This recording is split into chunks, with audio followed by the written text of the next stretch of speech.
जादुई कहानी, रंगीला तोता और जादुई जंगल। बहुत समय पहले एक छोटे से गांव में गुड्डू नाम का एक नटखट लड़का रहता था।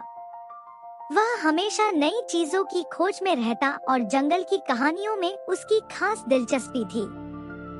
उसके दादा अक्सर उसे जादुई जंगल की कहानी सुनाते थे, जिसमें पेड़ बोलते थे और जानवर जादू करते थे। एक दिन गुड्डू ने ठान लिया कि वह उस जादुई जंगल को खोजेगा। सूरज उगते ही वह एक छोटी सी पोटली में कुछ रोटियां, पानी और दादी की दी हुई माला लेकर जंगल की ओर चल पड़ा। जंगल में घुसते ही उसे अजीब-अजीब आवाजें सुनाई देने लगी। पेड़ों की पत्तियां फुसफुसा रही थी, मानो आपस में बात कर रही हों।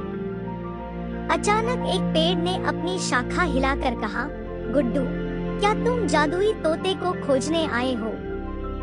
गुड्डू चौंका लेकिन डरने की बजाय बोला, हाँ। क्या आप जानते हैं वो कहाँ मिलेगा? पेड़ ने मुस्कुराकर एक दिशा की ओर इशारा किया।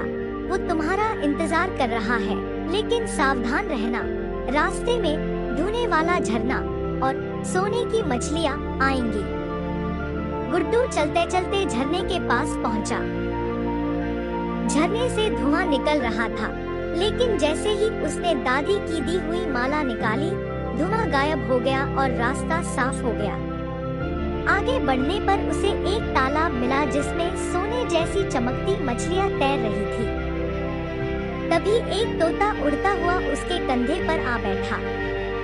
वो तोता रंग बिरंगा था और इंसानों की तरह बोल सकता था। तोते ने कहा, मैं ही वो जादुई तोता हूँ।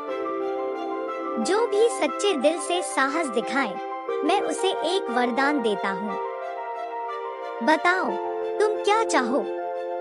गुड्डू ने कहा, मैं चाहता हूँ कि हमारे गांव में सब पढ़े लिखे हों, कोई गरीब न रहे।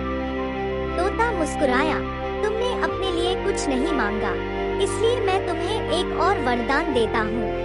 जब भी तुम कोई अच्छा काम करोगे, तुम्हारे पास एक नई जादुई शक्ति आ जाएगी। फिर तोता हवा में उड़ गया और झील के ऊपर इंद्रधनुष बन गया। गुड्डू घर लौटा तो गांव में अजीब चमत्कार होने लगे। स्कूल में नई किताबें आ गईं, खेतों में फसल दुगनी हो गई और हर घर में खुशियां लौट आई। गुड्डू अब भी जंगल जाता है, लेकिन अब वो सिर्फ खोजने नहीं, लोगों की मदद करने के लिए जादुई शक्तियाँ इकट्ठा करने जाता है।